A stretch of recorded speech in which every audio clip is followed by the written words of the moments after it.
Well, hi everybody. This is Kyle Kinsler with Kinsler Brown, and welcome to the KB article for this week. So, there again, another relative idea here for this week as far as business owners go and things to take into account, and something that we all, as business owners, have struggles with, especially as of late, especially since COVID is um, one anxiety of business is dealing with staffing and, of course, staffing issues.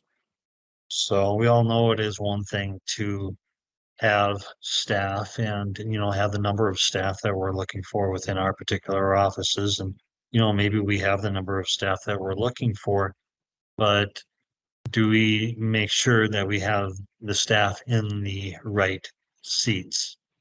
And in order to do that, of course, and this is something that we've struggled, in the past on, and really have had to work a lot on, is making sure that we have the people in the right seats. But before we can do that, we can't just say, "Hey, here's your seat, and this is what you need to do here." Each of those seats need to have a job description of what it is that they're going to be doing on the day-to-day basis. And we can help people, within the organization. Let's say we have 6 or 8 different positions within the organization, and it's up to us as the owners and the entrepreneurs to make sure that they get fit in those correct places. So there again, that's where job descriptions they come in very, very handy for that. Um, Also, if you, as far as identifying and building up your culture within your organization, depending on what, maybe not so much the business that you're in, but maybe it does. But the the type of business that you're in may have something to do with the type of people that you're attracting within your organization as well.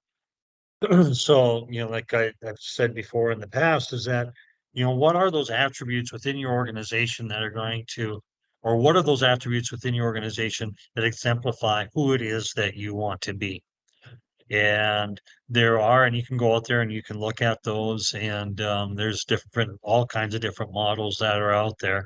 And when we broke it down into about 7 different attributes that we were looking for within our particular organization. So we hire for those particular attributes, not so much the skills, but that they already have, but the attributes that they have, and then we can always train to those skills, right? But if you don't have what it takes to be part of a team player right from the get-go, then how do you do things? So, but that's very important. And if you do have questions about that, how to build that, and it's really helped prolong our business and kind of push our business forward since we've come to identify that this is what we're looking for in our teams. Um, Another thing when it comes to people and staffing, onboarding is, I don't know, most people, they don't seem to think, or business owners don't think that onboarding is such a big deal, but I tell you what, it means everything. And if you don't have a good onboarding process, you got to think of, like, when people, when they come to work for you and they see and they look around, and maybe your onboarding isn't what it's supposed to look like, from the initial paperwork to training them, tell them who it is as you are as an organization. These are what our policies are. These are our procedures and all that stuff. If that doesn't go smooth, and you're kind of jumping through hoops to get things done, and they're not getting their training done and all that other stuff, it makes you as a business or an organization look pretty bad. So that onboarding is such an important part, because that is an employee's first impression of what it's going to be like when they come to work for your organization. And if the things are not tight up front, guess what? They're probably not going to keep things tight on the back when they go to work for you, and what their expectations are, of course. But yeah, like I said, like, probably one of the biggest things, however, then, is just the plain old recruiting.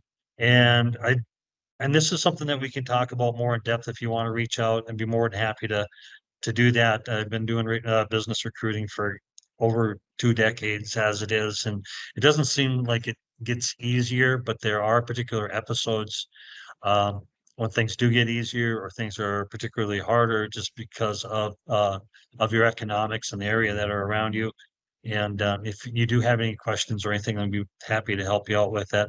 But kind of the one thing I guess would be for onboarding is having your entire staff helping you with that particular process. We've had a lot of luck lately with our staff reaching out to people that they like, know, and trust that would say, hey, you'd be a good candidate to come along and work with Kinsler companies. You got those attributes that seems like that we're looking for, and I know you as a person. So, but that is great. And that's worked wonderfully for us. And then just through acquaintances that we've had. But the hiring it's so key. But the main thing is that there is no one particular smoking gun.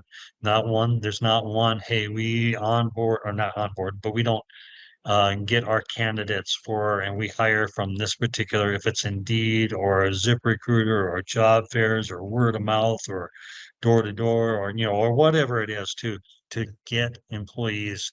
Uh, but we can certainly help in those areas as well. So but anyways, hopefully that is all helpful for you. Thanks for coming on here today. It's just one of those things that kind of had on my mind here today as as we as business owners, we struggle with these things from time to time and probably more than we would like to, but that's what I have for you. Have a great day and we'll see you next time. Bye-bye.